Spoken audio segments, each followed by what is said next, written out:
네, 여러분 안녕하세요. 노인young 삼육TV입니다. 오늘은 2022년도에 사라진 수당이 있습니다. 그리고 새로 생긴 수당이 있습니다. 이 부분을 설명을 드릴 건데요. 이미 알고 계신 분들이 꽤 되실 것 같아요. 그렇지만 한 번도 못 들어보신 분도 계실 것도 같고, 또 이제 들었어도 잘 이해가 안 가시는 그런 분도 계실 것 같아서 간단하게 이제 쉽게 설명을 드릴까 합니다. 첫 번째가 이제 사라진 수당인데요. 1등급부터 5등급까지 치매를 앓고 계신 어르신들에게 방문 요양 서비스를 제공하게 되면 어떻게 됩니까? 수당이 나옵니다. 그러니까 인지기능 악화 방지 및 잔존 능력 유지를 위한 인지활동형 방문 요양을 하루에 120분에서 180분 정도 제공하게 되면, 그렇게 되면 수급자 1명당 하루에 5,760원 인지활동수당을 제공해왔죠. 제공해왔습니다. 근데 이 활동을 할 수 있는 사람은 치매 교육을 이수한 사람들만 해당이 됐습니다. 그래서 치매 교육을 받으려고 기관마다 아주 혈안이 됐었던 적도 있었습니다. 서로 경쟁이었죠. 그런데 2022년도에 바로 이 인지활동수당이 없어졌습니다. 사라졌어요. 이것 때문에 이제 다들 당황해 하셨을 것 같습니다. 특히 이제 요양보호사 입장에서 주던 것을 안 주니까 뭐 기분도 안 좋고, 솔직히 뭐 이런 경우는 참 흔치 않거든요. 주던 것을 안 주는 경우는 특이한 현상입니다. 그러니까 이제 그동안에 어떤 식으로 진행됐었느냐, 바로 치매 전문 교육을 프로그램 관리자는 72시간, 치매 전문 요양보호사는 이제 60시간 이렇게 이제 교육을 받고 나서 프로그램 관리자들은 인지활동형 프로그램을 계획을 짜요. 그럼 이 계획에 따라서 요양보호사분들이 서비스를 제공하는 것입니다. 하루에 120분에서 180분 이하로 서비스를 제공하되 60분은 어떻게 합니까? 반드시 인지자극 활동을 제공해야 됩니다. 그리고 나머지는 수급자의 잔존기능 유지, 향상을 위한 일상생활 훈련을 실시해야 됩니다. 까다롭죠. 특히 이제 5등급을 갖고 계신 그 어르신들 같은 경우에는 다른 일반적인 그런 방문 요양을 줄 수가 없어요. 오로지 인지활동 위주로 줘야 됩니다. 이처럼 치매에 관한 그런 서비스 규정은 아주 까다롭습니다. 일단 교육부터 받아야 되니까. 그렇다면 2022년도부터 인지활동수당이 사라졌으므로 요양보호사는 더 이상 이제 이 교육을 받지 않아도 될까요? 그렇지 않습니다. 여전히 교육을 받아야 됩니다. 그러니까 치매가 있으신 대상자에게 서비스를 제공할 때는 반드시 이와 같은 과정을 따라야 돼요. 그렇다면 과거에 주었던 혜택이었던 인지활동수당은 계속적으로 줘야 마땅한데 주지 않는다는 것입니다. 혜택은 사라지고 의무만 남아있는 그런 상태입니다. 참 특이한 경우이죠. 장기요양급여 제공 기준 및 급여 비용 산정 방법 등에 관한 고시에 그런 내용이 나와 있습니다. 1인당 하루에 5,760원을 가산한다. 이 소리는 치매 전문 요양보호사에게 수당을 준다는 소리였습니다. 그런데 가장 최근에 이 고시가 바뀌어요. 그러면서 바로 10항 그리고 11항 이게 삭제가 돼버렸습니다. 삭제가 돼버렸어요. 2022년도에. 그러니까 너무 황당하죠. 배경 설명도 없어요. 그러니까 왜 사라졌는지 충분히 이해할 수가 없습니다. 그냥 추측만 할 뿐이죠. 그래서 이제 제 그 채널에서도 이 부분에 대해서 궁금해하시고 또 뭐 항의 비슷하게 뭐 그렇게 이제 그 댓글을 남기신 분들이 좀 계십니다. 근데 저로서도 그냥 추정만 할 뿐이지 정확한 이유를 알 수가 없어요. 그래서 참 이 부분은 너무 안타깝습니다. 제가 이제 추정하는 것은 바로 이제 이겁니다. 뭐냐면 그 수당이 새로 생겼어요. 근데 이 수당은 치매하고는 관계가 없어요. 보십시오. 고시 제19조. 원래 제19조는 그냥 여기서 끝나는데 제19조의 2라고 하는 것이 새로 생겼습니다. 보시면 1등급 또는 2등급 수급자에게 방문 요양을 제공할 때, 특히 이제 180분 이상, 3시간이죠. 3시간 이상 서비스를 제공하게 되면 1인당 하루에 3,000원씩을 가산한다 라는 식입니다. 그러니까 치매 대상자에게 서비스를 제공했을 때 5,760원의 인지활동수당은 사라졌지만 1등급과 2등급 수급자에게 서비스를 제공했을 때는 이제 새롭게 수당이 신설된 것입니다. 자, 이 부분을 제가 한번 계산해 봤어요. 제가 급여 같은 경우 이제 월 한도액이 1등급은 167만 2,700원이에요. 2등급은 148만 6,800원입니다. 그러니까 이 한도 내에서 서비스를 제공해야 됩니다.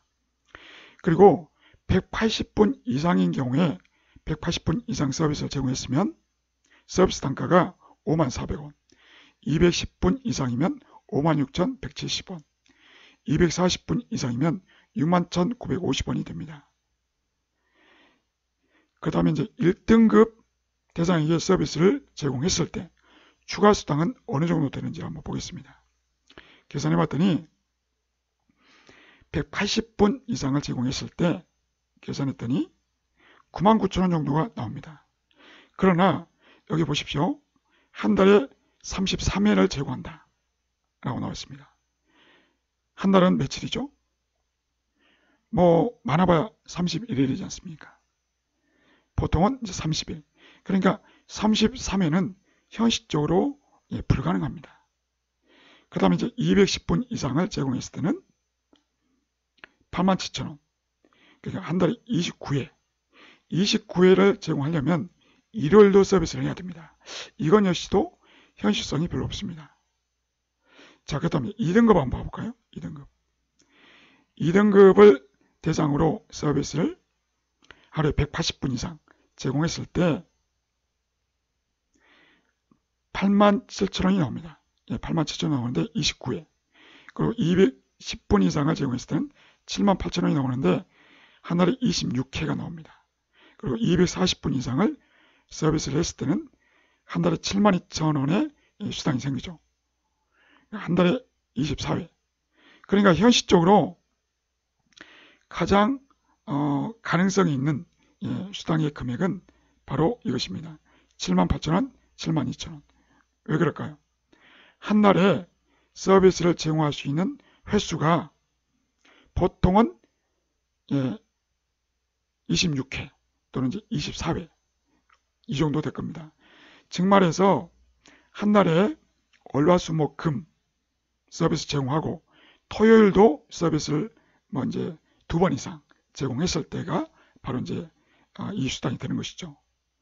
만약에 토요일을 서비스 제공하지 않는다 그러면 수당이 좀 떨어질 것입니다. 대략 이제 이 정도 금액인데 근데 한 가지 더 아셔야 될 건 뭐냐, 이 금액을 그대로 주는 게 아닙니다. 사회보험료와 세금은 공제하고 줍니다. 물론 이제 이 액수에서 사회보험료와 세금이 아주 크지는 않아요. 그렇지만 이 금액 그대로 주지 않는다는 것은 꼭 기억하시기 바랍니다. 아무튼 그 치매 대상으로 서비스를 했을 때 주는 인지활동수당은 사라졌지만 1등급과 2등급 대상의 수당은 새로 생겼다라고 하는 것을 꼭 기억하시고요. 그리고 가장 최근에 발표된 바에 따르면 장기요양 종사자들에게 감염 예방수당을 준다고 합니다. 1인당 50만원. 꽤 크죠. 그리고 이 수당은 요양보호사에게만 주는 게 아니에요. 그러니까 그 장기요양기관에서 일하시는 모든 종사자들이 다 해당이 되지만 해당되지만 안타깝게도 노인요양시설 그리고 노인요양 공동생활가정, 죄악안보호센터, 단기보호센터에서 일하는 종사자만 해당이 됩니다. 그러니까 방문 요양, 방문 목욕, 방문 간호 쪽에서 일하시는 종사자들은 해당 사항이 없는 것이죠. 안타깝습니다. 그리고 지원기한은 2022년 2월 달부터 4월 달까지 한시적으로 지원합니다. 그러니까 한 달에 10만 원씩이니까 석 달에 30만 원이 되겠죠. 물론 연장을 할 수도 있다라고 이제 그 이야기를 하고 있습니다.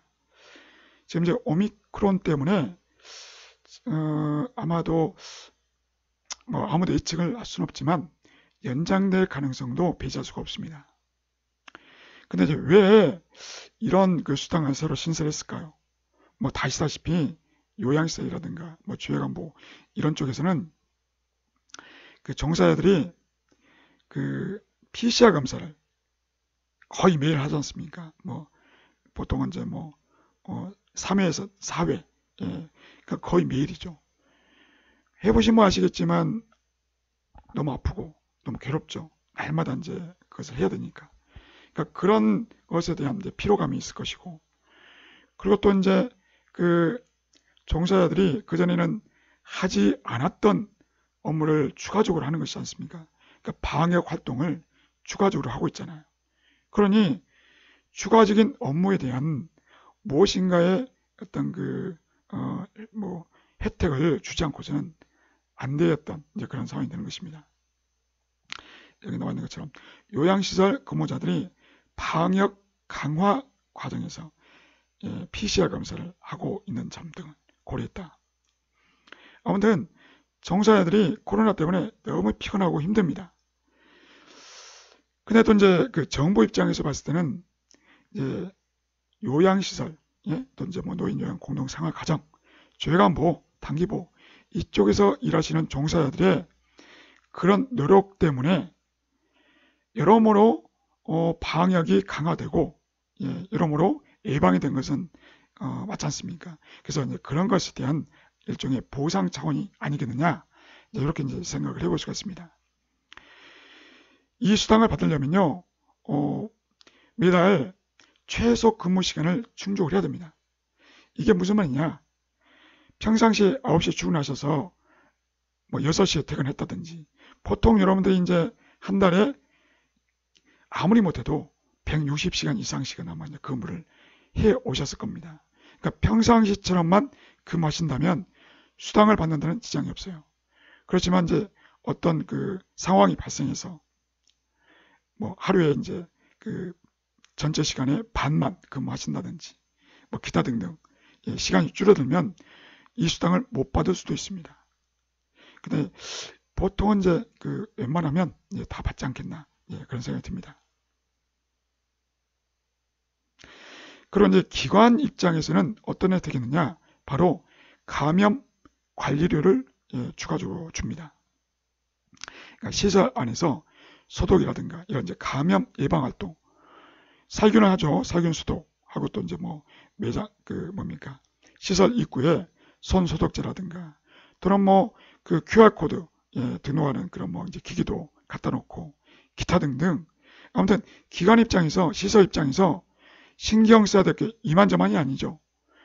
역시나 그 장기 요양 기간의 어떤 피로도가 높아질 수밖에 없었습니다.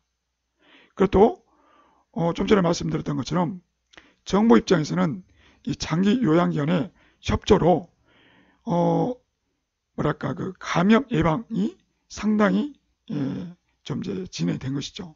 이제 그런 측면에서 보상적으로 이러한 그 감염 관리료를 주지 않겠는가, 이렇게 이제 예상을 해볼 수가 있습니다. 얼마나 주느냐? 입소자 한 명당 한 달에 11,000원씩을 지원해줍니다. 여기서 입소자라고 그러니까 입소자에게 주는 돈이냐? 이제 그렇게 이제 생각할 수도 있는데 그렇지 않고 기관에 주는 것입니다. 그러면 기관에서 뭘 해야 될까요? 예방관리 책임자를 지정하셔야 돼요. 그리고 감염 예방일지를 작성해야 됩니다. 또 일이죠. 또 일이 생겼습니다. 그렇지만 입소자 한 명당 월 11,000원은 그렇게 무시할 만한 돈이 아니에요. 예, 한번 계산해 보시면 쉽게 나오실 겁니다. 그러니까 좀 이제 일이 생기긴 했으나 기관 입장에서 그래도 어느 정도 좀 이제 도움이 되는 금액이 아니겠는가 생각이 합니다. 자, 그리고 또 하나가 있습니다. 뭐냐면 예전에 제가 이제 제 채널에서 설명해 드렸습니다만 장기 근속 장려금 이미 알고 계시죠? 3년 이상 5년 미만 같은 경우 이제 월 6만 원, 그리고 5년 이상 같은 경우에 월 8만 원, 7년 이상 같은 경우에 월 10만 원 이렇게 줍니다. 자, 그런데 이 장기 근속 장려금은 그동안에 방문요양, 방문목욕, 방문간호, 또 뭐 노인요양시설, 노인요양 공동생활 가정, 주요간보, 단기보호 등 웬만한 종사자들에게는 다 줬어요. 그런데 영양사와 조리원은 빠져 있었거든요. 그러나 2022년부터는 영양사와 조리원도 장기 근속 장려금 대상에 포함되었다라고 하는 것입니다. 이게 바뀐 내용이에요. 여전히 뭐 시설장이라든가 뭐 사무국장 또는 사무원, 보조원 이런 분들은 해당이 안 됩니다. 아직까지도 좀 더 보완이 필요하긴 하지만 어쨌거나 2022년도에 영양사와 조리원도 해당이 된다고 하는 것은 이제 반가운 정보라고 볼 수가 있겠습니다. 자, 이렇게 해서 오늘은 일리활동 수당처럼 이제 사라지는 수당도 있었고 또 새롭게 생기는 수당이 있었습니다. 자, 이런 내용들을 숙지하셔서 업무에 도움이 되셨으면 좋겠습니다. 감사합니다.